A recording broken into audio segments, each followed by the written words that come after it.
సంఖ్యలో పాల్గొని విజయవంతం చేయాలని ఆదోని ఎమ్మెల్యే డాక్టర్ పార్థసారథి కోరారు. ఈ కార్యక్రమంలో రాష్ట్రం నలుమూలల నుంచి 2 లక్షల మందిని హాజరవుతారని ఆయన తెలిపారు.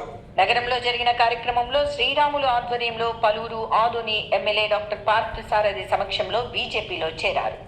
ఈ కార్యక్రమంలో బీజేపీ జిల్లా అధ్యక్షుడు నీలకంఠ తదితరులు పాల్గొన్నారు. ఈ సందర్భంగా శ్రీరాములు యాదవ్ తో పాటు అందరికీ పార్టీ కండువాలు కప్పి సాదరంగా పార్టీలోకి ఆహ్వానించారు. ఈ సందర్భంగా ఎమ్మెల్యే డాక్టర్ పార్థసారథి మాట్లాడుతూ బీజేపీ ప్రభుత్వ విధానాలు నచ్చి పార్టీలో చేరటం అభినందనీయమని చెప్పారు. జనవరి 5వ తేదీ విజయవాడలో హైందవ శంఖారావం పేరుతో 2 లక్షల మందితో సమావేశం నిర్వహిస్తున్నామని తెలిపారు. కార్యక్రమంలో హిందూ సమాజం అధిక సంఖ్యలో పాల్గొని విజయవంతం చేయాలని ఆయన కోరారు. రాష్ట్రంలోని దేవాలయాలకు స్వయం ప్రతిపత్తి కల్పించాలని, దేవాదాయ శాఖ ఆధ్వర్యంలో అజమాయిషీ లేకుండా చూడాలని కోరారు. భారతీయ జనతా పార్టీలో చేరుతున్నటువంటి సుమారుగా 100 కుటుంబాలు, యువకులు వాళ్ళని ఆహ్వానించడానికి నేను ఈరోజు ఇక్కడ ఉన్నాను. కూటమి ప్రభుత్వం ఏర్పడిన తర్వాత కూటమిలో ఉన్నటువంటి 3 పార్టీలు కూడా, తెలుగుదేశం, జనసేన, భారతీయ జనతా పార్టీ, 3 పార్టీలు కలిసి ఈరోజు సమాజంలో మార్పు తెచ్చే ప్రయత్నం చేస్తూ ఉన్నాయి. జరిగిన విధ్వంసాన్ని వైఎస్ఆర్సీపీ పార్టీ ప్రభుత్వం గత 5 ఏళ్లుగా చేసినటువంటి విధ్వంసాన్ని సరిచేసే ప్రయత్నం చేస్తూ ఉన్నాం.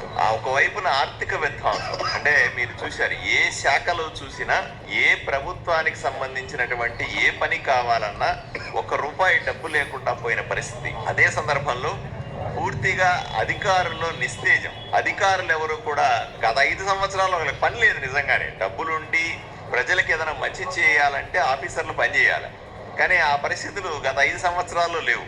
మూడవది ప్రజల్లో ఉన్నటువంటి ఇబ్బందులు. 5 సంవత్సరాలుగా ఒక్క పని అంటే ఒక్క పని కూడా జరగని ప్రజలు ఈరోజు కూటమి ప్రభుత్వం ఏర్పడిన తర్వాత విపరీతంగా ఆశిస్తూ ఉన్నారు.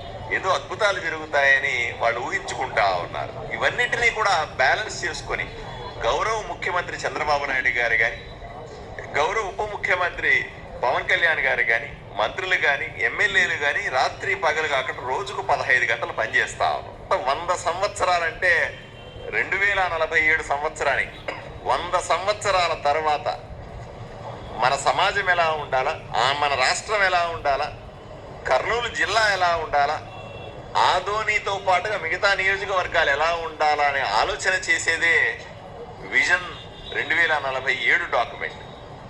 అంటే ఇంకా ఇప్పటికి 77 సంవత్సరాలు గడిచింది స్వాతంత్రం వచ్చి. ఇంకొక 23 సంవత్సరాల తర్వాత గురించి ఈరోజు మా ప్రభుత్వం ఆలోచన చేస్తాం. ప్రస్తుతం